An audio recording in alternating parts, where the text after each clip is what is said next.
What's up everyone? Yet again back for another video. For my last upload I covered biceps plus lower body day 1. This time I'll be sharing my upper body session day 1. This has the same approach from my previous video where the volume is a little bit toned down, majorly focusing on the effort. This doesn't just saves my time spent in the gym, just about under an hour. I also noticed that I now need less recovery time before I need to hit the gym again for the same muscle group without sacrificing strength. Alright, for starters, I began with a flat barbell bench press, allowing a slight arch at the back, but not too drastic. Feet planted to the ground. For my upper back, I make sure that my shoulder blades are squeezed back and down. It doesn't just give me a solid foundation flat against the bench, it also eliminates it from helping with the movement. Lowering the weight as controlled as possible, having at least a second pause at the bottom, then pushing as hard as I can. Had this for 3 sets, 6 to 8 myo reps. Followed it by seated dumbbell overhead press. This one is not just a shoulders exercise. EMG tests show that it hits the upper pecs, front delts, and side delts at the same time. So I think we can consider this as a chest exercise as well. And again, lowering the weight as controlled as possible and then pushing it as hard as I can. One cue that I use here is to slightly touch the side of the dumbbells on my shoulders to make sure I'm in a deep stretch. Had this for 2 sets, 6 to 8 myo reps. Alright, this one is followed by the lat pull downs. I had this one set up at the widest grip as possible just to add variation, since most of the time I do pull-ups on a slightly wider shoulder width grip.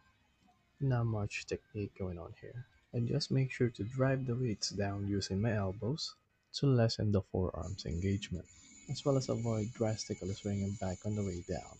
And just make sure that my head is out of the way and focus pulling with my lats. Next one, chest supported cable rows. I placed the seat facing back towards the cable station on this one. For me, I have a much weaker and less developed left lat. That's why I'm doing this exercise as isometric for each side. Always making sure that the torso is leaning towards the backrest. That way, I can make sure that my back is doing the work instead of being assisted by swinging back towards the movement. Exploding on the concentric and controlling the eccentric. For 2 sets, 6 to 8 reps. Alright, next one, overhead triceps extensions.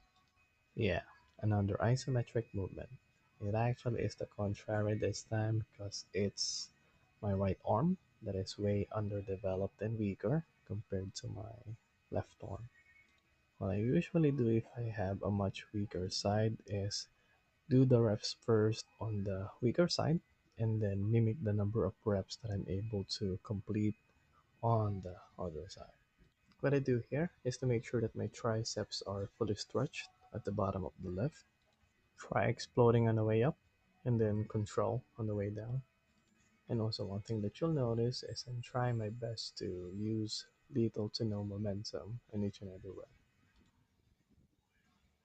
I actually added weight here and was aiming for at least 6 to 8 reps, but it was to no avail. This was done only one set for 6 to 8 reps, but most of the time I do this to failure. Next, cable lateral raises. Yep, I'm leaning towards a cable station. If you do this, you'll notice that it extends the range of motion towards the bottom part of the movement, also emphasizes more on the stretch part at the bottom part of the lift. You can try minimizing the traps engagement during the movement if you want to isolate the side dots even more. Driving the way up with your elbow and then controlling the way down. Had this for a set, 6 to 8 reps. And then finishing up with an abs exercise. I commonly do 2 abs variation each and every week. The upper part on the upper body days, and then the lower part on the lower body days.